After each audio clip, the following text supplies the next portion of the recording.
it's just I always grew up with a passion for the Marine Corps. Found out that they're the most challenging, at least in my opinion. So that was the one we had to go for. There's a lot of different feelings. You know, you're kind of, you're just concerned about how it's going to be over there, what you're going to see, what you're going to be a part of. Are you going to see your loved ones again? It's just a common concern. You just never know. You're going to a place like that, and it's an unknown. About 3 years in the Marine Corps, and just had a lot going on. Was a young 20-something. Didn't kind of really know how to go about things and doing things the right way at that point. The discharge I received, it's actually other than honorable, which is just, it's an administrative discharge. It sits in the middle of the road of discharges, leaning towards a negative, for sure. My specific reason was I really, really wanted to be an infantry Marine. I wanted to be in the field. I felt that's where I belonged. And I was young and stubborn, and if I couldn't have that, I wasn't going to do anything else. To get back in, it took a real, it was just like the stars aligning for this to happen.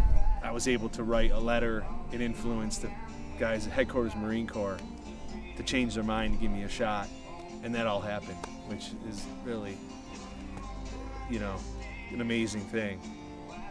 My mindset was going in there, they asked me where my rank was. I explained to them what was going on and the fact that I'm here to start all over again and to make it right. And we were there running prisons and doing security operations on convoys. There was a lot of, guitar playing there. Once I was able to secure a guitar. It was an old beat-up acoustic. The thing wouldn't stay in tune. It was like barbed wire. It would fight you back when you played it. Music can make a good time a great time. Music can take a bad time and make it a tolerable time. So to me, that's what it's all about.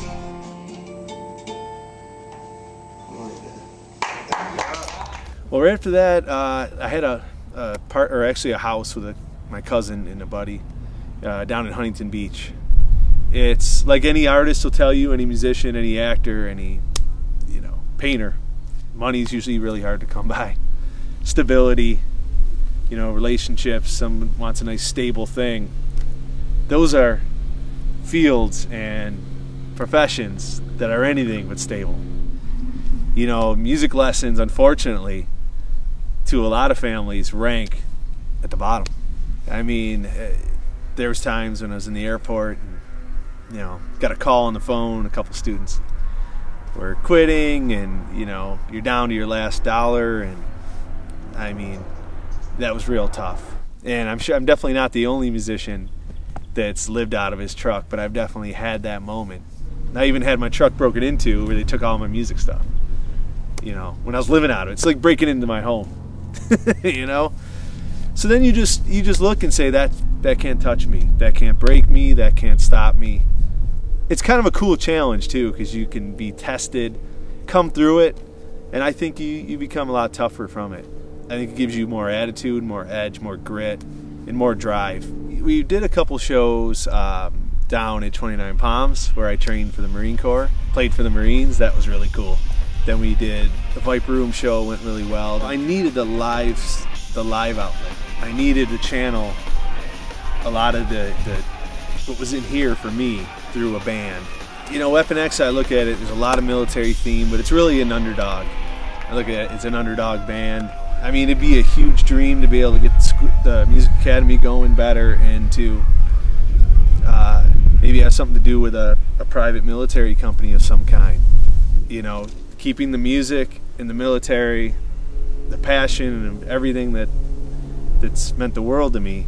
If I could have those two things running together and find a way to make those two things work personally and professionally, I wouldn't have any regrets. It'd be great.